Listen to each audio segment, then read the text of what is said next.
Good morning, good afternoon, and good evening to those of you joining us from around the world, and welcome to the Crisis Response and Recovery Nature-Based Tourism, Biodiversity and Livelihoods event. My name is Anna Spenceley, and I've been working as a consultant on sustainable tourism for the past 20 years. And I have the privilege of being chair of the Tapas Group, a director of the Global Sustainable Tourism Council, and I sit on the advisory board of Travelist. I'm thrilled to have been working alongside the Center of Responsible Travel, Arizona State University, and the World Wildlife Fund to make this event possible. And I wanted to take a moment to thank each and every one of you for being here today. The last 18 months has offered us quite a new reality. And while I would really love to be sitting face to face with you today, I'm really glad that we can gather together in this virtual space. Today, we have 3 different sessions with panelists who are inspiring, engaging, and really paving the pathway for nature-based tourism, biodiversity, and livelihoods. You'll have the opportunity to hear directly from these global experts and listen to their wisdom and experiences. And after each speaker has shared their thoughts, we'll have around 10 minutes for discussion. After the event, we'll be sharing follow-up resources, including the presentations. And in just a few moments, we'll be putting some housekeeping guidance in the chat too. So without further ado, I'd like to welcome Kelly Brecker, who will be our facilitator for our first session on visitation, biodiversity conservation, and protected areas in light of COVID-19. Over to you, Kelly. Thank you so much, Anna. Global tourism revenues have been helping to deliver biodiversity conservation and livelihoods for decades. The revenue creates financial incentives to conserve important wildlife populations in the areas where we live, as well as support local communities and economies. The pandemic, however, is dramatically changing all of this, causing systemic shock and with widespread implications. This session engages international experts who will share insights into the impacts of the pandemic on visitation and biodiversity conservation in protected areas. Up first, we get to bring back Dr. Anna Spenceley from the Tapas Group. Take it away, Anna.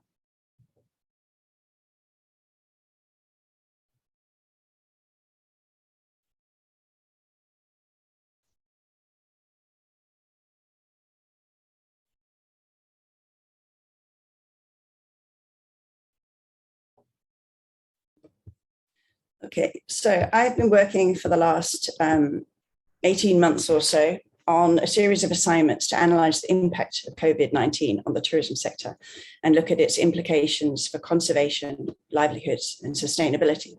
And I'd like to share some of what I've learned with you today.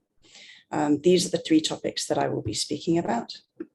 And we'll start with an overview of the impacts of the pandemic on protected area tourism. In addition to the tragic global impact on human health and lives, the global spread of coronavirus has also brought the tourism industry to a complete standstill by April 2020, and the problem of over-tourism disappeared overnight. Protected areas were closed in many countries across the world, and this map shows how much visitation had declined in April last year, with the biggest drops colored in dark purple. The closures had a major impact on the revenues of many protected areas and on the amount of money spent in gateway communities. To illustrate, Tiago Souza found that the 50% reduction in protected area visitation led to an estimated loss of 55,000 permanent or temporary jobs and a drop of 410 million income for staff and businesses. And the World Bank simulated the impact of a complete loss of tourism for 1 month on local economies around protected areas, mimicking a kind of COVID scenario, and demonstrated that poor households living around protected areas, which normally benefit from tourism, have suffered the greatest losses. Last year, I undertook a survey for the EU in order to better understand the impact of the pandemic on wildlife tourism in protected areas. The survey was done globally between April and July last year, and there were sufficient responses from Africa and Latin America to create regional analyses. What I found very interesting was that the survey results from Latin America and Africa were very similar.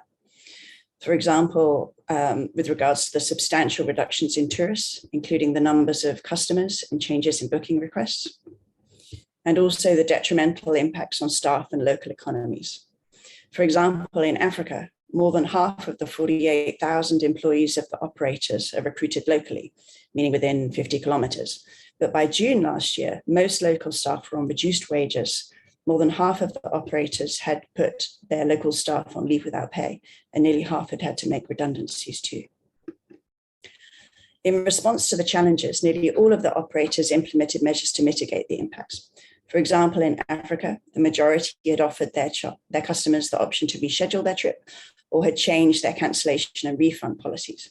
However, many had still been forced to close their facilities temporarily, downscale significantly, and 2% had had to close permanently. And remembering that this survey was done early in the pandemic period. Furthermore, the majority of operators in these regions said that environmental crime was one of their most immediate concerns.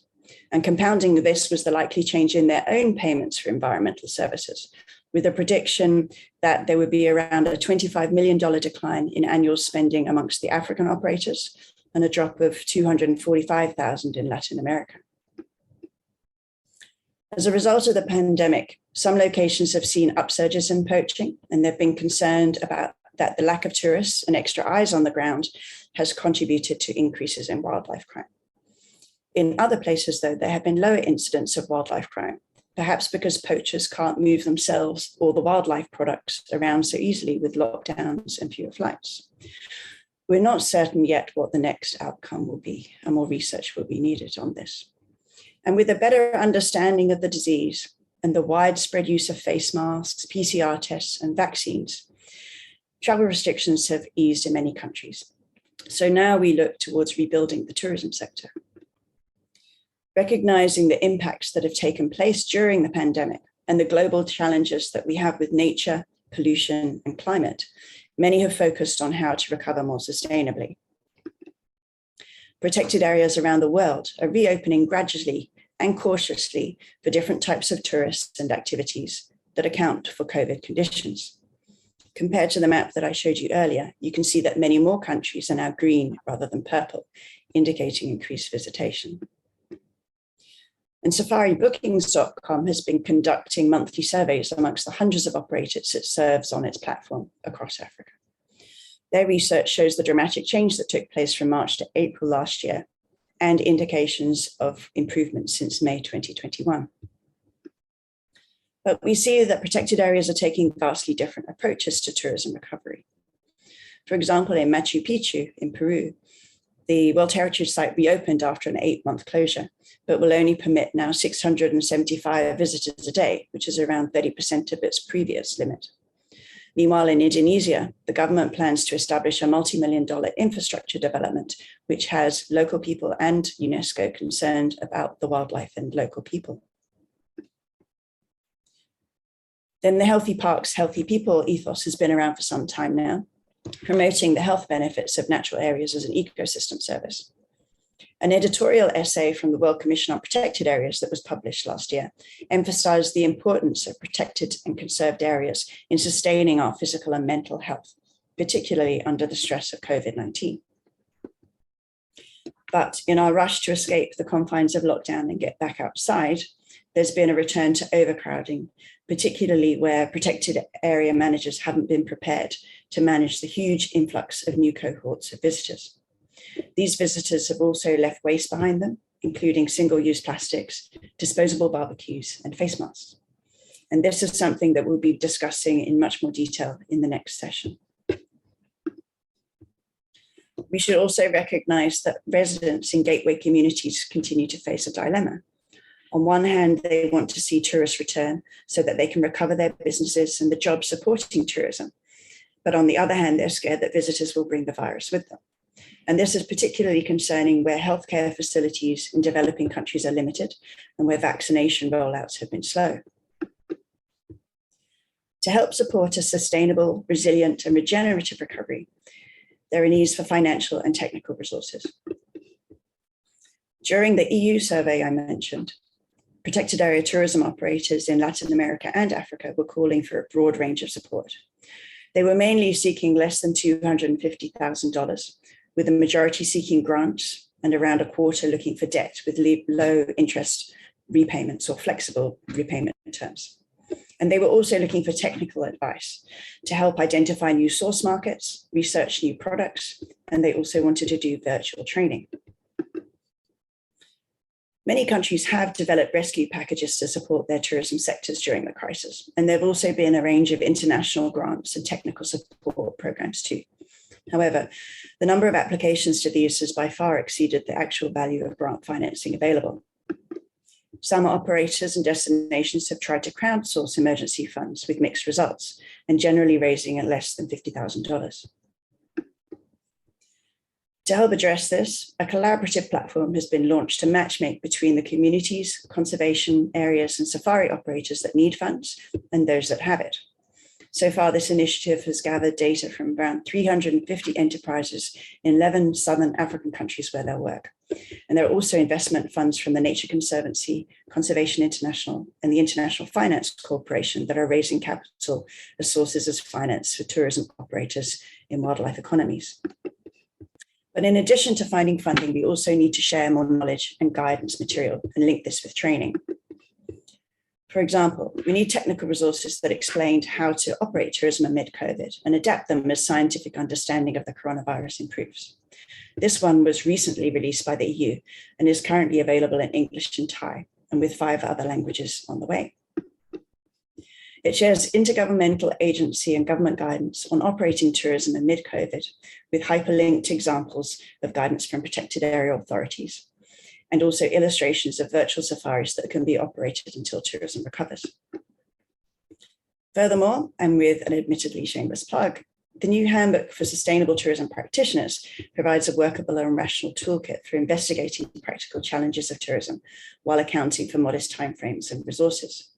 This provides step-by-step guidance from more than 50 international contributors on how to make tourism sustainable, whether through destination planning, making it financially viable, or ensuring communities are fully involved.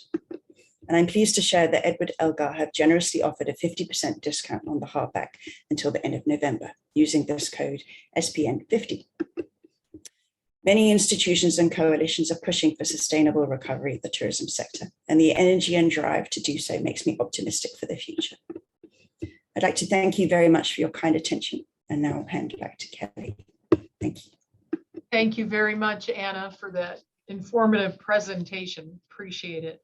Next, we have Park Dan-gyun from the Korea National Park Service. Welcome, Park. Hi.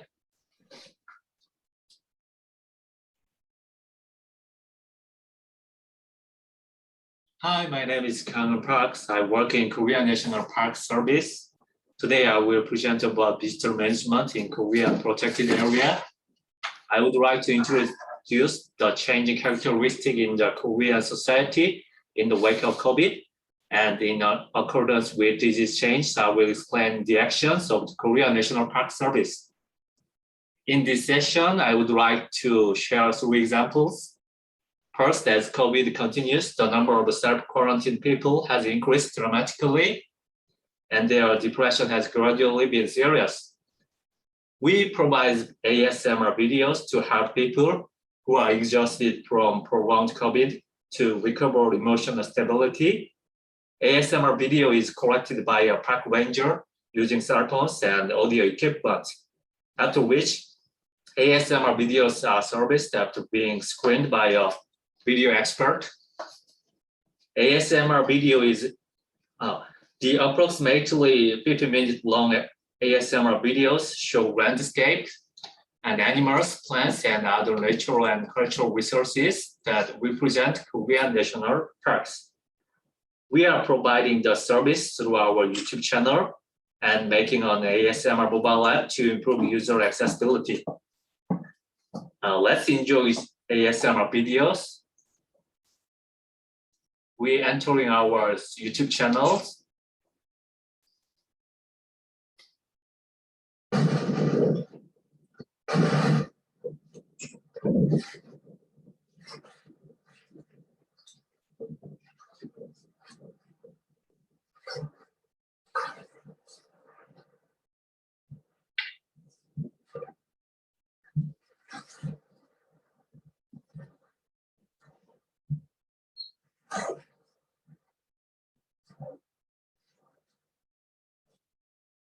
This video is the sound of beach in Han류해상 National Park. The following video is the bell sound of Hwangsa Temple located in Ji리산 National Park.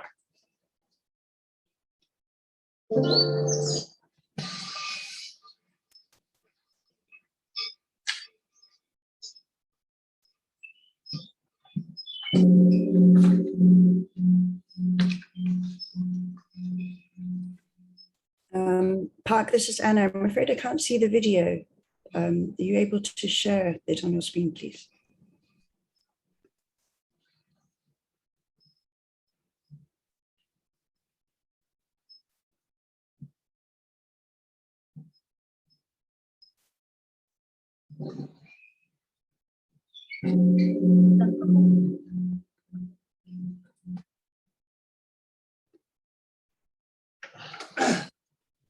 We can go ahead and share it in the chat. People can check it out. Thank you. Yes. If you want to see more ASMR videos, visit our YouTube channels. Furthermore, experiments that demonstrate that KNPS ASMR physiologically relieves tensions and anxiety and physiologically increase pleasure and stability. Second, in the aftermath of infectious disease such as COVID, SARS, and MERS, it is clear that people want to visit places where there will be fewer or no other people. We provide a service to show trial congestion information by using real-time data from electronic counters installed at parking entrances. This is a service that classifies the congestion situation of park stress into 3 levels: crowded, normal, and spacious, and provides them in real time through a web page. The congestion calculation method is divided into 3 stages. First, calculate the appropriate number of people for the trail area by dividing the trail area by the minimum required area per person.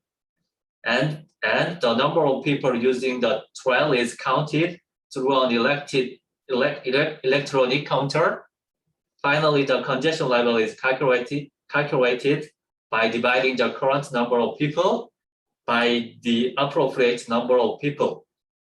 So you can see the website in this photo. So click here, you can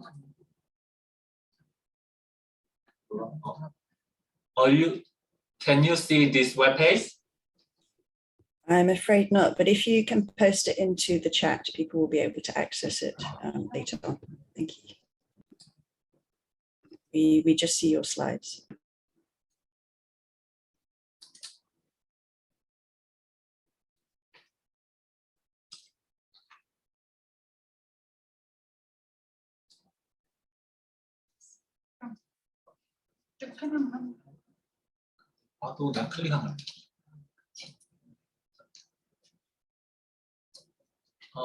If you entering the website, you can see a map of Korea like this. This one icon represents 1 national parks. The green icons are parks that is being serviced. Gray icons are parks that will be serviced next years. Currently, 8 national parks are in service, and it is planned to expand to 21 national parks next year. This icon is Bukhansan National Parks. It is located in Seoul, the capital of Korea. When you click, you can see the trail congestion information of the Bukhansan National Parks. It's the right photo you can see. This is the name of the trail, and you can see the real-time congestion level of trail is displayed in color. Crowded trails are displayed in red, normal trails are shown in yellow, and spacious trails are displayed in green. It is now 8 a.m. Korean time, so most of the trails are spacious. And if you click locations, like these icons, you can see the location of a trail. This service helps visitors to find the dispersed and uninhabited places. This service is launched this week. Third, the number of overseas travelers has decreased by more than 90%, but the demand for overseas travel is still there. What is the first thing you take when go abroad? Yes, your passport. When you enter a foreign country, an immigration officer put an entry stamp on your passport. Based on the concept of passport stamps, we plan to launch the KMPS stamp tour to divert the demand for overseas travel to national parks. To give the feeling of traveling abroad, we designed a passport that introduces 22 parks. In addition, we produce stamps with the characteristic of the park under the theme of wild animals and plants, historic sites, and natural landscape of national parks. Certificates and medals and weapons are given to those who have visited our 22 national parks to boost participation. 1 year after the stamp tour was launched, 80,000 people have participated and 5,000 people have visited 22 national parks. It is the most popular program of ours. It is a KMPS passport. Like a real passport, individual information is written, including a passport number, a nationality, the date of birth, and the expiration date. It gives the feeling of a real passport. There's 1 minute remaining, please. To summarize what I presented, we launched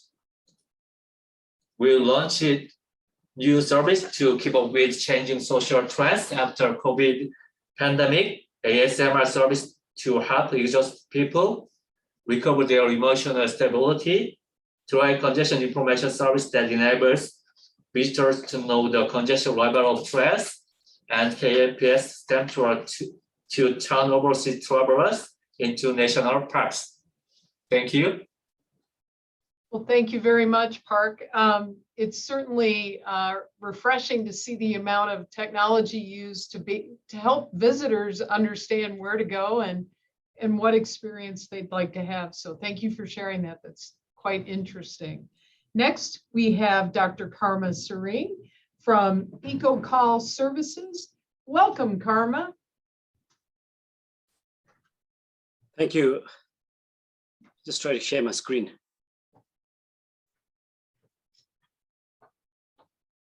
Can you see my screen? Yes, we can. It looks great. Okay, a very good morning from the foothills of the Himalayas, Bhutan. It's very early here, a little past 5. So I'm still yet to fully wake up. First of all, thank you to the organizers for giving me this opportunity to share some of my experiences from Bhutan. And as we know, we are going through a very unprecedented time. A lot of dynamics in tourism has changed. Likewise, in Bhutan, we've seen a lot of changes. So I'll just share my experiences on visitor management changes in the protected areas of Bhutan.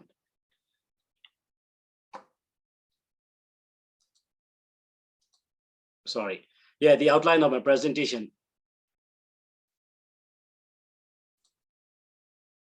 Firstly, I'll just give a brief background on tourism development in Bhutan and its impact in the country. Then I'll just touch a little bit on brand Bhutan, and then tourism in the parks of Bhutan and the change in the visitor pattern. And finally, winding up with adapting to the changes and looking at future strategies for visitor management in the parks in Bhutan. Tourism in Bhutan started in the early 1970s with the guiding principle of high value, low impact, or as we say, low volume. This is a very cautious policy we followed. Why? Because the major attractions of tourism in Bhutan is mainly our unique, vibrant culture and the pristine natural environment, two very sensitive attractions to overcrowding in tourism. So we had to choose a very cautious policy. Over the years, through this guiding principle, Bhutan has proven to a large extent that small is big, especially when it comes to low arrivals of tourism. Tourism is one of the highest revenue generators in Bhutan. Our arrivals for 2019, before COVID started, has reached the highest of over 315,000 people, visitors, which is almost half the size of the population. And because of the economic benefits of tourism, it has attracted a lot of tour operators. Like for a small country like Bhutan, there are over 3,000 tour operators, close to 200 hotels, village homestays, guides. It is compulsory to take a guide when you come to Bhutan. And here, Bhutan, we have in 2019 over 4,600 guides, and handicraft shops also over 300 handicraft shops. So a huge economic impact through tourism, and employment over to 50,000 people directly employed by tourism. So what makes Bhutan very special, brand Bhutan? As we know, in any sort of business, branding is so important.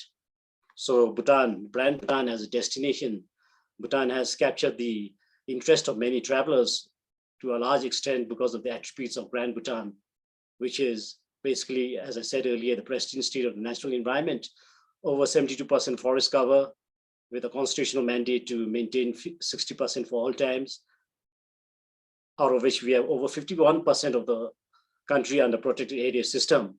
And Bhutan is highly applauded for being a carbon negative country.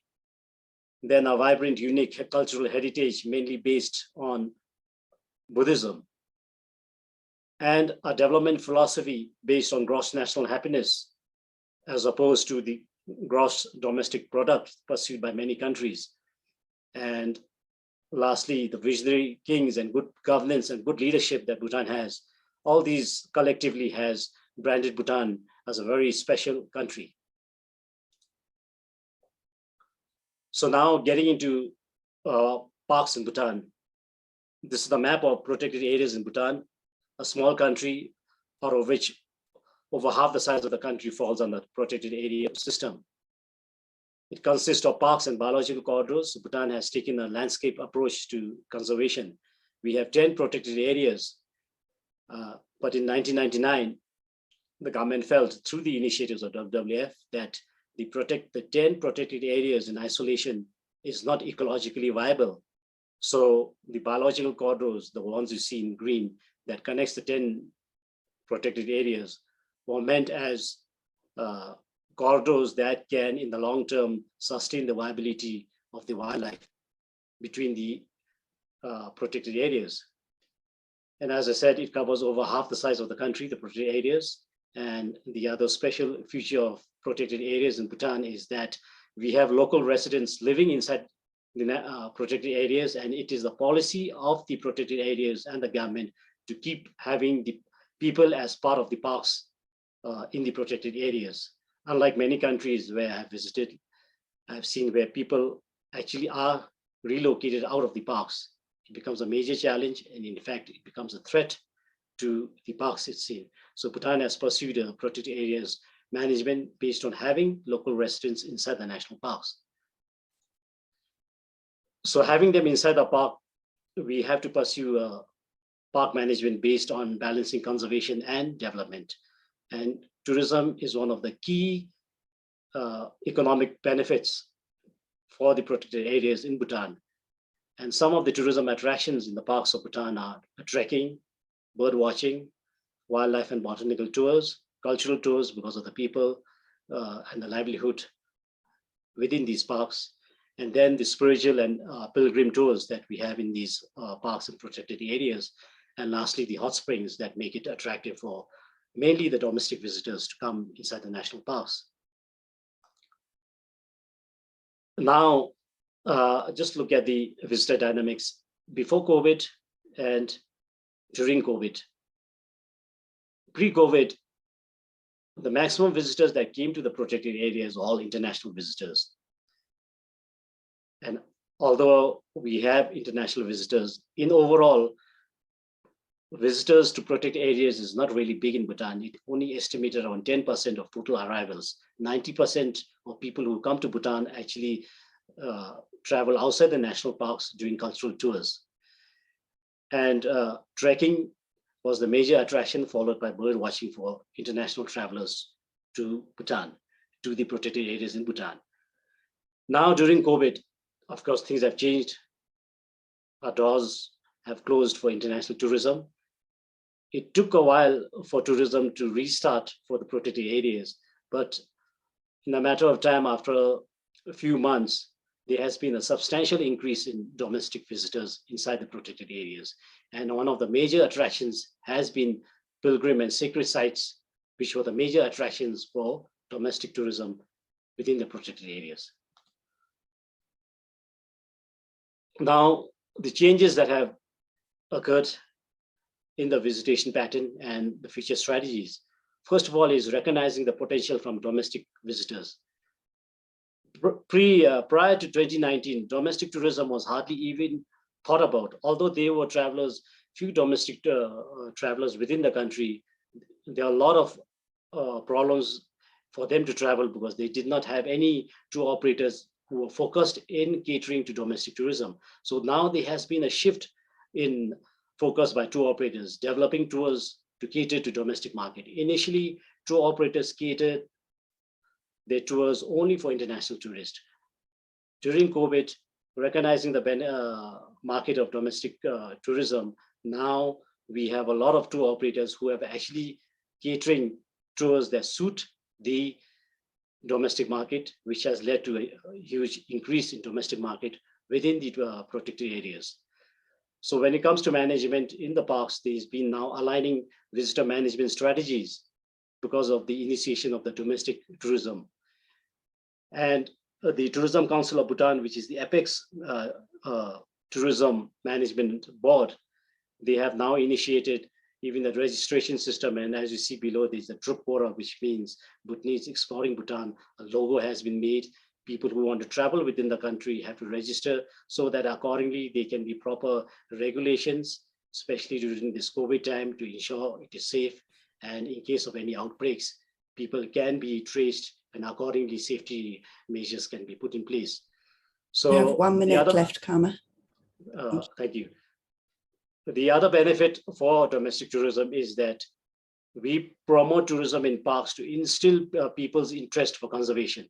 Until now, we have been doing that mainly through international tourists who come to Bhutan, appreciate Bhutan's conservation efforts and go back to Bhutan. But with domestic tourism, we have people within the country who understand, become more aware of the conservation attractions, and it instills them, influences them and instills interest in them to protect the national heritage of Bhutan through this change in the visitor dynamics. So this is my brief presentation on the changes of tourism pattern in Bhutan, visitor pattern in Bhutan. So thank you very much to all who are listening, and have a good day. Thank you very much, Karma. We appreciate learning about the visionary qualities of Bhutan, and as well as the adaptations that have been made during COVID.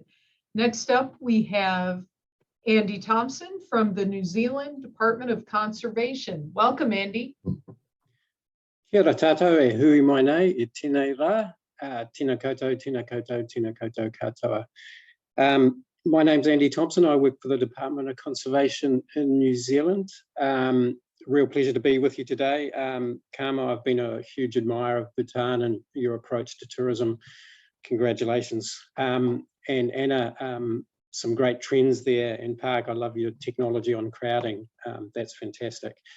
I think we're going to see some reoccurring themes today, but I'm going to show you what the impact of COVID has been in Aotearoa, New Zealand. And to be honest, it's given us a huge opportunity to rethink tourism, which is pretty exciting. I am going to just briefly mention some of the images as we go through the presentation. This image is of Aoraki Mount Cook. It's our highest mountain in New Zealand, not high by world standards, certainly not by Bhutan standards, But it's a very spiritual mountain, like many places around the world, and it's also one of our national parks. In fact, it's not too far from where I'm sitting now and is within the region that I work in.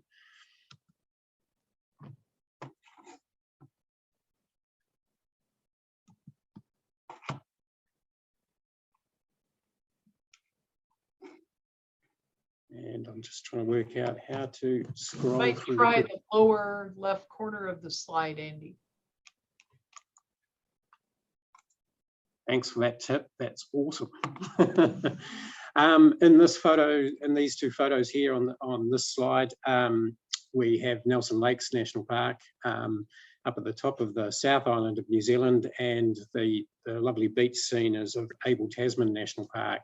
It's actually not too far from Nelson Lakes. Abel Tasman National Parks was one of our national parks that was really struggling with the influx of tourism and the management of tourism there. So today we're going to briefly cover pre-COVID, the impact of COVID and the opportunities that COVID has given us. So the tourism approach in Aotearoa, New Zealand, has been to sustainably manage tourism in relation to Māori principles around hospitality and guardianship, welcoming visitors, but also looking after the land and looking after what we call the whenua, and also looking after the community. It has also been based around a very successful marketing campaign, and Karma, I take your point about brand. New Zealand has done brand very well, and it's led to the growth of a very successful tourism industry, and you can see the statistics there on the right-hand side. It's a big part of our economy. Welcoming visitors is a big part of our culture. We love having people here, but it really had got a little bit out of control. We even had a conservation and visitor levy in place, so when people arrived at the airport, they were contributing to the management of our national parks directly. The photo here is of Tongariro National Park in the central North Island, again, another very spiritual place, and I believe the second national park in the world. So the impact of COVID is we went from 3.9 million visitors. Bear in mind, New Zealand only has about 4.5 million people, down to 0 international visitors, $6 billion hole in the economy. And like many places, the government here made the decision to prop up a number of strategic businesses, iconic businesses in the tourism sector.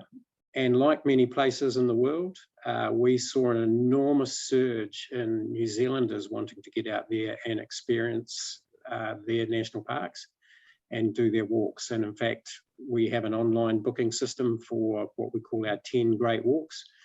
And one of those great walks sold out within 15 minutes, which was more popular than some of our rock concerts. But as I've sort of alluded to, some of our marketing and some of our reality were a little bit different. So quite a few reviews were undertaken prior to COVID and during the COVID space. And it became clear in New Zealand that we were losing the social license to operate large volumes of tourists in our precious national parks. The quote there on the screen is from a Parliamentary Commissioner for the Environment who did an independent review on how tourism is being managed.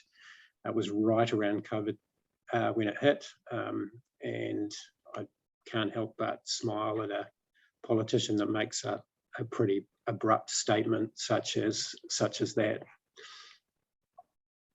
So that's given us, in short, the opportunity to rethink and reset tourism.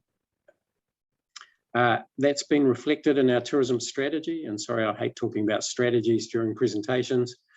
The key thing I wanted to draw your attention to here, though, is that first of all, at the top of the strategy document is the Department of Conservation's logo. So we were there drawing up the tourism strategy along with the tourism industry, and that's the first time in New Zealand that's happened.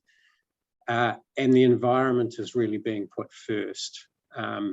environment and community. And what we're seeing is a genuine change to understanding that tourism is a tool to achieve environmental and society outcomes and economic outcomes. It's not a means and an end in itself. And that's something Bhutan has understood for a long, long time. Finally, we're catching up in New Zealand. So how is that playing out on the ground? I've got 2 case studies, which I'm going to briefly flick through because it's pretty hard work on the ground to change the direction of your tourism industry when you have a whole lot of infrastructure built around that. Milford Sound, Piopiaotahi, probably our biggest tourism attraction. It's in Fiordland National Park at the bottom of the South Island. And they're taking quite a ground up approach to looking at things there. There's been, it's had around 1.2 million visitors per annum, and that's been growing rapidly. They're looking to, currently you can drive to Milford Sound. They're looking at ending driving, and there'll be a centralised transport system, carbon neutral, charging visitors based on the value of the place. In New Zealand, you don't pay to get into national parks, but we're looking at some places where we might be able to do that in the future. Prohibiting cruise ships, a good bold move. There's over 100 cruise ships that visit Piopiaotahi. Closing down an airport that's in the Sound, because it's one of the first things that you see when you get to the Sound is an airport, and that's not why people come. Introducing new government and management structure for the area. At the moment, the management structure for the area is very much based around the tourism industry and not around conservation or Indigenous people. And building a world-class cable car to reach higher elevations. Now, there's a safety reason for that. There is significant earthquake risk in this site, and getting people higher is seen as one way of mitigating impacts. The second area I wanted to touch on is an area that I'm directly responsible for managing. I'm fortunate enough to manage an area called Banks Peninsula in New Zealand. In Banks Peninsula is the stronghold for this amazing little Hector's dolphin. It's a dolphin that's about 1.5 meters in length. You can see it's got a Mickey Mouse shaped ear for its dorsal fin. They're extremely playful little dolphin, but they are unique and they're endemic. And in Akaroa Harbour, it's one of the places, about the only place in the world where you can go out in a boat and you will see dolphin. There's no question about that. It's just a matter of when and where you will see them. So it's quite unique. There's quite a tourism industry built around that. Due to the 2010 Canterbury earthquakes, we saw a shift in the cruise boat market from Christchurch, Littleton Harbour, over to Akaroa Harbour. And we went from having a few cruise ships in Akaroa Harbour to suddenly having 91 cruise ships per annum. It's quite a shallow harbour, it's not huge. And the effect of those cruise ships is where they can't, they have to moor, so they can't berth, means that they've got their thrusters on the whole time and they are producing noise. There is speed 1 minute impact. left, Andy. Thank you. Thank you. Speed impact from boats and also damage to the sea floor. Post-COVID, there's no cruise ships, they've all gone away.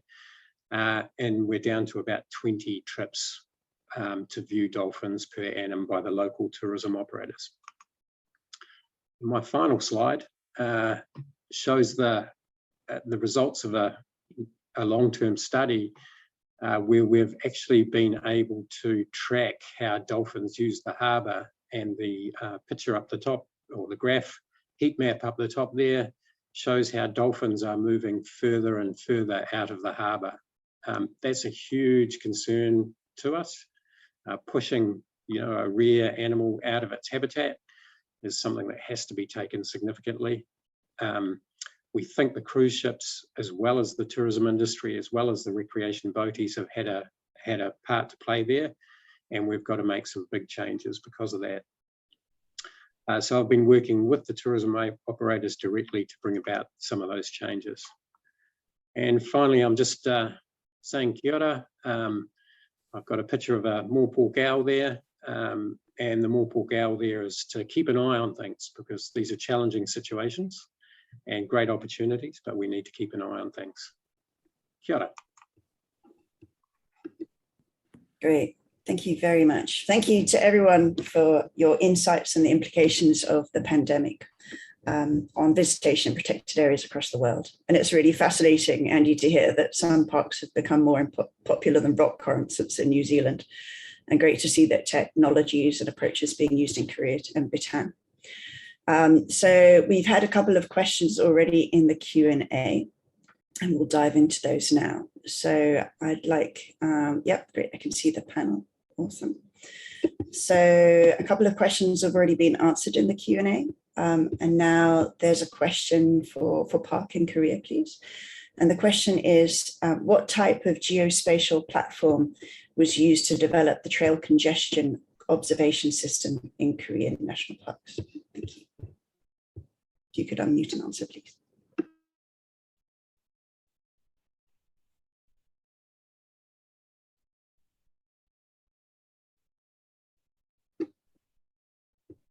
Park and Minsun, could you unmute, please? Did you hear the question? Okay.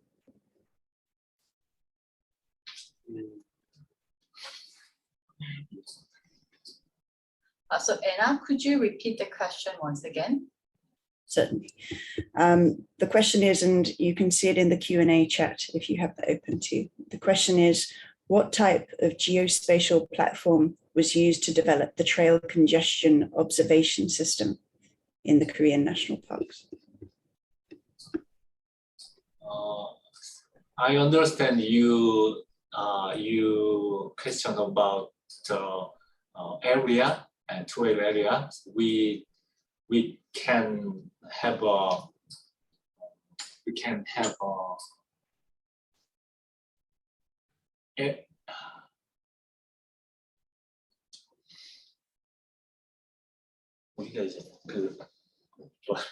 우리가 그 면적이 이미 계산돼 있어요. 그걸 가지고 면적은 이미 우리가 그 계산된 면적 가지고 있다. 단방로 면적에 대한 거는 이미 우리가 계산돼서 가지고 있다. So Anna, so we already have the data for the area of each trails in the national parks, and then we are using this data to divide. We are using this data to calculate the density level of the trail. Great, thank you very much. Thank you. Next, we have a question for Karma. And the question is, what is the best way to encourage community participation in protected area tourism in Bhutan?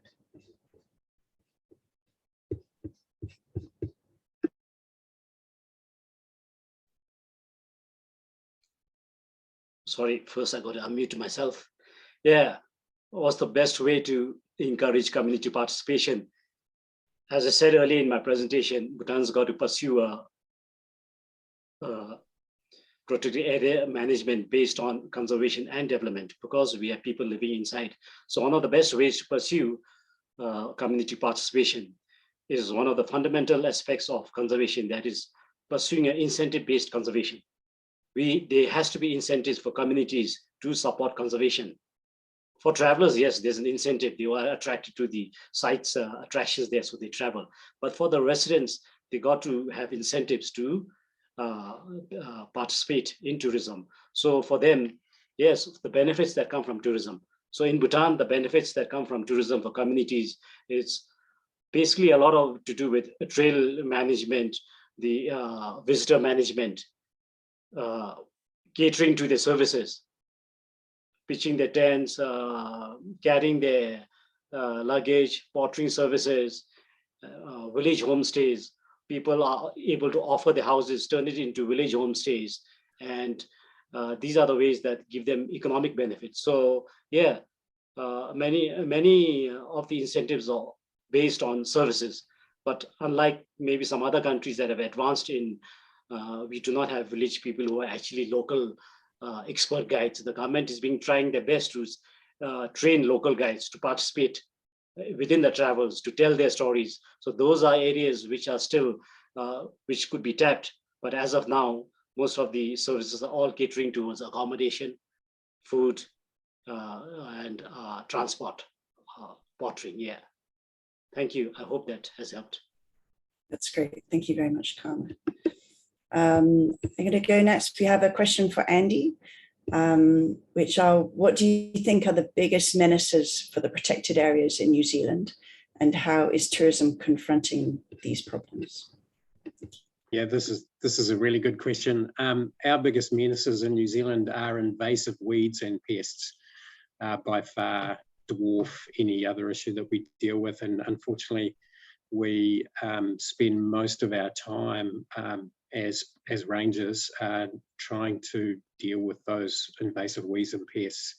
We have a unique movement in New Zealand called Predator Free 2050. So we're aiming to have the whole community, tourism industries all on board with helping us achieve that approach. And we're seeing some remarkable changes. And we know that when we remove the pests, we get amazing spring back with our biodiversity. So the tourism industry is definitely in their boots and all as part of that. And the real rhetoric around tourism in New Zealand at the moment is a word that Anna used in her presentation. It's all around regenerative tourism. So yeah, expect a lot more in that space. I see there's another question there around price elasticity and market testing for international visitors. That's another really good question. And I think what happened is pretty much there've been a lot of studies and a lot of indications that people were willing to pay, but hadn't been a lot of action until about 3 or 4 years ago. And at that time, two things happened. We were able to put in place the conservation levy at the border, which meant that international visitors paid a set amount of money when they came into the country. And that went to local government and also to the Department of Conservation to fund infrastructure to manage tourism pressures. And the other thing that happened is with our Great Walks product, we just implemented a price change. We gave about 12 months notice and just did it. And there really hasn't been any complaints at all. So if you're a Kiwi, you can get it for one price. And if you're an international visitor, you get it for another price. And the demand is still strong because the product is so good. Thank you very much, Andy, for doing two questions at the same time. Thank you. Okay, I'm going to check. We've got a lot of questions in the chat, but we've probably got time for one, maybe two for everybody. There's a question from Mariana Altricia. She says to everyone, you mentioned that national tourism has increased during the post-COVID period. Are you expecting that international tourism will return, or are you depending on national tourism for the future? So maybe we can go in turn. Parker Minson, would you like to respond? And then we'll go to Karma and then to Andy. 우리가 봤을 때는 이제 코로나가 끝나면 해외 관광객들이 많이 증가할 거라고 예상하고 있습니다. 저희 이제 국내 트렌드, 코로나 이후에 국내 트렌드 조사한 결과에 따르면 해외 관광에 대한 국내인들의 그런 해외 여행에 대한 수요는 여전히 높은 걸로 보이고요. 이처럼 이제 다른 나라 사람들도 해외 여행에 대한 지금 수요는 여전히 높을 걸로 보고 있습니다. So I will help the interpretation of what Mr. Pakanen said just now. So we are expecting that there are the huge needs from of the increase of the international travel after the post-COVID-19. So during early of this year, we had a research on the change of the visitor trend. Then we are expecting that there are lots of there will be increase of the international tourism after COVID-19. Thank you. Thank you very much. And Karma, would you like to respond briefly? Thank you. Sorry, Anna, could you repeat the question? I was busy answering a question on chat for somebody. Sorry about that, yeah. No problem. The question was about whether you think that Bhutan will continue to use domestic travel in the future, or whether you think international travel will rebound. I'm sure it'll take a while for international tourism to rebound. But yes, the lessons learned during this COVID, there's been advantages and disadvantages. One of the advantages, as I said, domestic tourism will be, I'm sure the tour operators, there are few tour operators who have been influenced and they feel there's a market. And I'm definitely sure that domestic market will pick up, even if things normalize after COVID. Thank you, Karma. Thank you. And Andy, would you like to respond? Thank you. Crystal ball gazing, isn't it? It's a dangerous occupation at the moment. I agree with Karma. I think his comments are really sound there. It's going to take a while for some of the remoter areas, locations like Bhutan, like New Zealand, to see international visitors back. Certainly Kiwis are loving traveling their own country, that's for sure. Yeah, I think it's a similar situation here in Papua New Guinea as well. Okay, so we are 3 minutes to hour, so we're actually going to have to wrap up now. So thanks everyone for the fantastic questions and our wonderful panel of speakers. We do have more questions into the Q&A, but do not worry, they will not be lost. We will move them into an online document and we'll be able to respond to those as well. So now that we are out of time, we're going to move to our next session, which will be on the resurgence of over-tourism in protected areas in crisis. And this will follow up on some of the issues we've been discussing here, and it will be facilitated by Jim Sano. You can stay on this Zoom link for the next session. Thank you, everyone.